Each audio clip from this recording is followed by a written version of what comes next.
আসসালামু আলাইকুম ওরহমতুল্লাহি ওবারাকাতুহু। এ পর্বে আমাদের আলোচনা সূরা সাজদার প্রথম রুকুর দ্বিতীয় পর্ব, আয়াত 1 থেকে 11।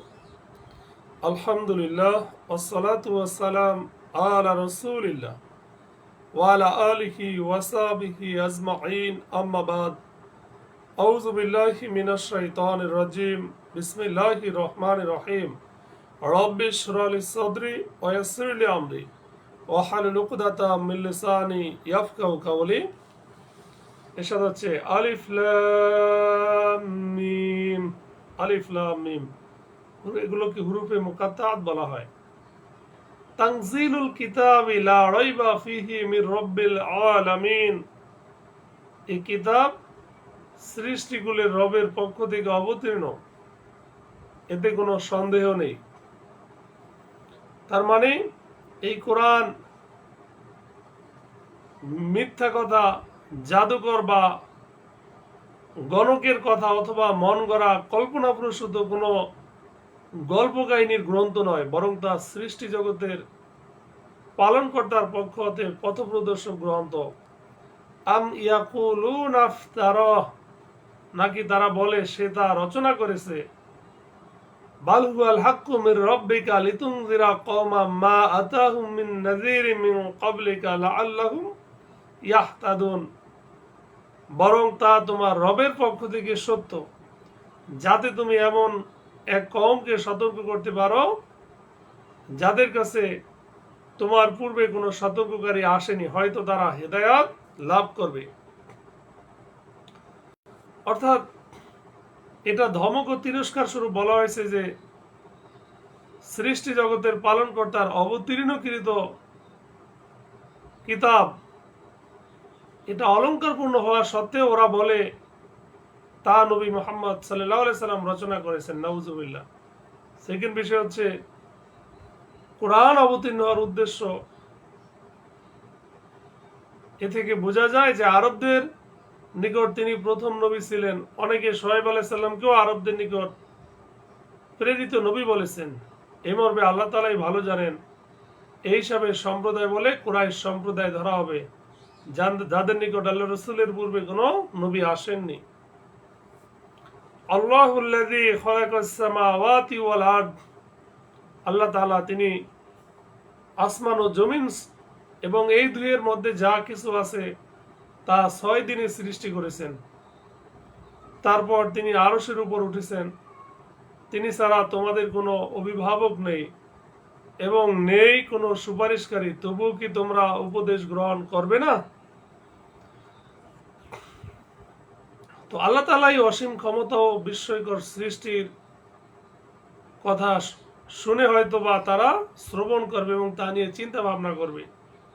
সেকেন্ড বিষয় হচ্ছে সেদিন সেখানে কোনো বন্ধু হবে না যে তোমাদের সাহায্য করতে পারবে ও তোমাদের নিকট থেকে আল্লাহর শাস্তিকে দূর করতে পারবে, এবং সেখানে কোনো সুপারিশকারী হবে না যে তোমাদের জন্য সুপারিশ করতে পারবে। থার্ড বিষয় হচ্ছে হে গায়রুল্লাহর পূজারী ও আল্লাহ ব্যতীত অন্যদের উপর ভরসা স্থাপনকারী, তবুও কি তোমরা উপদেশ গ্রহণ করবে না?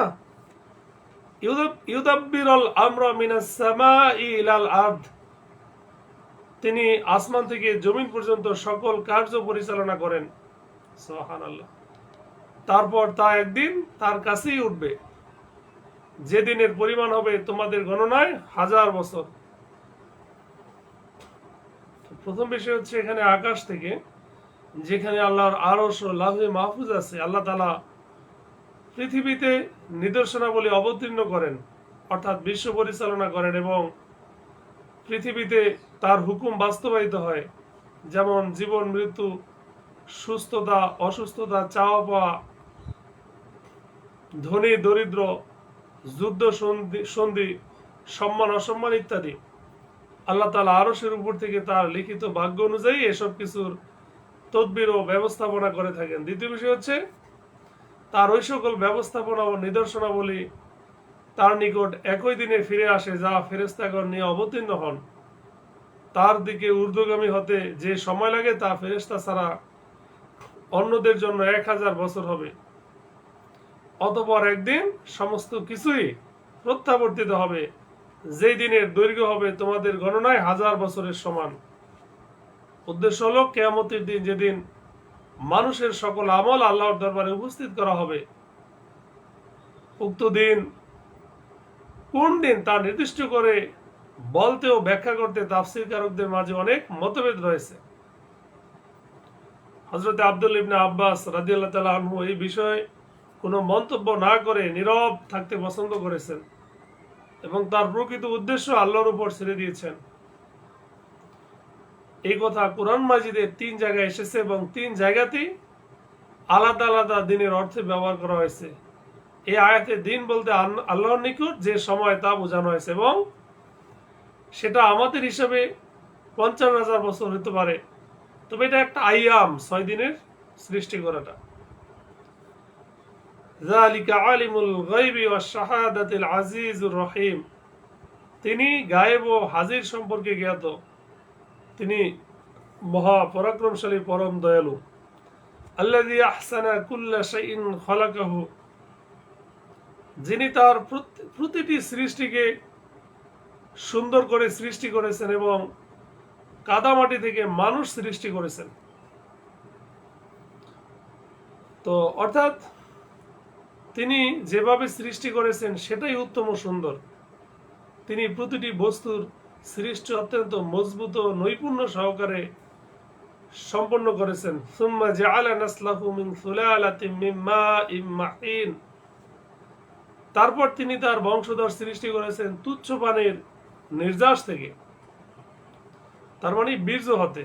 উদ্দেশ্য এই যে মানুষের জোড়া তৈরি হওয়ার পর তার বংশ বৃদ্ধির জন্য মহান আল্লাহ তাআলা এই নিয়ম নির্ধারণ করেছেন যে পুরুষ ও নারী উভয়ে বিবাহ করবে, অতঃপর তাদের মিলনের ফলে পুরুষের বীর্যের যে ফোঁটা নারীর গর্ভাশয়ে প্রবেশ করবে, তার দ্বারা তিনি সুন্দর অবয়বে মানুষ সৃষ্টি করে পৃথিবীতে পাঠাতে থাকবেন।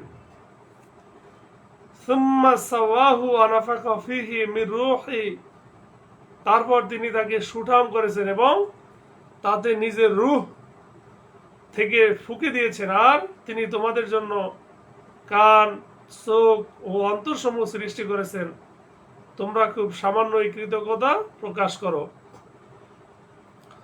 প্রথম বিষয় হচ্ছে যে মায়ের পেটে ভ্রূণকে বড় করে তার অঙ্গ প্রত্যঙ্গ তৈরি করে, অতঃপর তাতে রূহ দান করেন। দ্বিতীয় বিষয় হচ্ছে এই সকল কিছু তিনি তার মধ্যে সৃষ্টি করেছেন যাতে তার সৃষ্টি পূর্ণাঙ্গ লাভ করে এবং তোমরা সকল শ্রাব্য শব্দ শ্রবণ করতে পারো, দৃশ্য বস্তু দর্শন করতে পারো এবং বৌদ্ধ বস্তু বোধ করতে পারো, অনুভূতি লাভ করতে পারো। থার্ড বিষয় হচ্ছে এত অনুগ্রহ দানের পরেও মানুষ এমন অকৃতজ্ঞ যে সে আল্লাহর কৃতজ্ঞতা অতি অল্প মাত্রায় স্বীকার করে, অথবা কৃতজ্ঞ ব্যক্তি অতি নগণ্য। অকালু আইদা দালালনা ফিল আরদ, তারা বলে আমরা যখন মাটিতে মিশে যাব তখন কি আবার নতুন সৃষ্টি হব? আল্লাহ বলেন বরং তারা তো তাদের রবের সাক্ষাৎকে অস্বীকার করে। এই কথার মাধ্যমে, এই প্রশ্নের মাধ্যমে তারা তাদের রবের সাক্ষাৎকে অস্বীকার করে। কুল ইয়াতাফাকুম মালাকুল মাউত আল্লাযী উকিলা বিকুম সুম্মা ইলা রাব্বিকুম তুরজাউন। আল্লাহ বলেন হে রাসূল আপনি বলুন তোমাদেরকে মৃত্যু দেবে মৃত্যুর ফেরেশতা যাকে তোমাদের জন্য নিয়োগ করা হয়েছে, তারপর তোমাদের রবের নিকট তোমাদেরকে ফিরিয়ে আনা হবে। অর্থাৎ তার কাজই এই যে যখন তোমাদের মৃত্যুর সময় হবে সেই মৃত্যুর ফেরেশতা এসে আত্মা হনন করে নিয়ে যাবে। আল্লাহ তাআলা আমাদের সঠিক বুঝ দান করুক, আমিন। আসসালামু আলাইকুম ওয়া রাহমাতুল্লাহ।